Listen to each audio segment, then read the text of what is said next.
what would be the worst case scenario if the ruble continues to fall? Well, I think if the worst comes to the worst, I think there's a lot to be feared. It is not just an economic crisis. It's going to be leading to social unrest and maybe some of political instability in Russia. What's your hunch? Well, from the financial perspective, you're worried about a default, that all their sovereign debt is worthless and that it goes into free fall. That would require a lot. But I think you cannot underestimate the character of the Russians. They were people who were willing to burn their cities before they would allow anyone to have a foothold on their sovereign territory. And this is very much, Putin is still very, very high leanings. I think he's running about 70 to 80%, and that's actually up from pre-Crimea where he was about 52%. So there is a worst case scenario, but I don't think it's happening. But I think, to a certain extent, enough is enough. I think the Russians have been going through quite a bit of ups and downs, and then it is just yet to see what is going to happen if the rubles and the energy prices are continuing to be falling. Well, the key here is the energy price. I mean, oil is what's driving this. The sanctions are exacerbating it, yeah.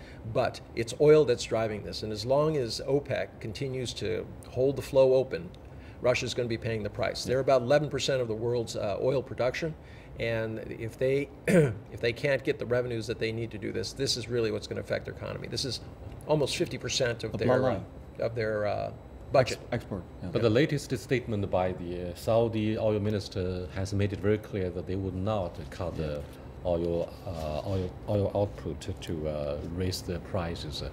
Now, do you think Putin is likely to make any compromise by, for example, helping to ease the tensions between separatists in eastern Ukraine and Kiev?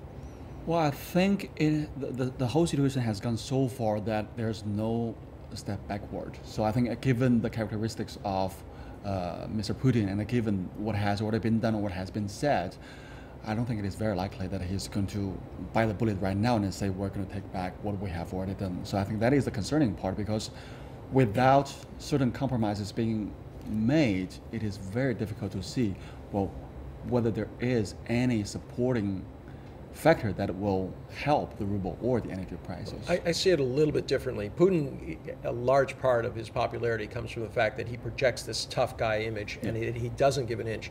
This is a nation that felt very much down and out when the Soviet Union collapsed. They're not happy about the incursions by NATO and the EU into what they see as the legitimate buffer states that were supposed to be between Russia and things. They never give up Crimea. I don't know if they soften a little bit on this, but I think what's going to happen is you're going to see more overtures from Europe, because this is not a one-sided game. This is something that's happening all over Europe, and it's going to drive a wedge between the U.S. and Europe as they go in different directions. Exactly, that's my next question, Professor Zhu Ning. Do you think there's a single voice coming out of the alleged solidarity from two sides across the Atlantic Ocean? Well, I think there will be. I don't think it is very loud and vocal right now, but let's be clear. The EU and the US have different stakes in this Ukraine crisis. One is far away from the other side of the Atlantic.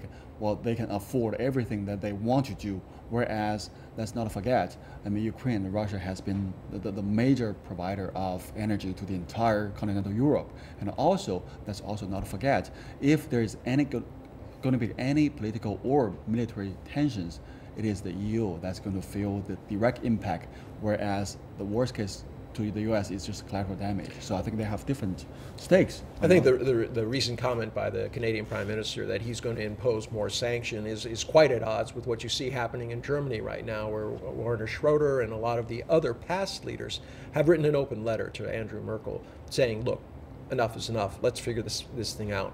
Germany has a lot to lose here. This is not just about trade, which the U.S.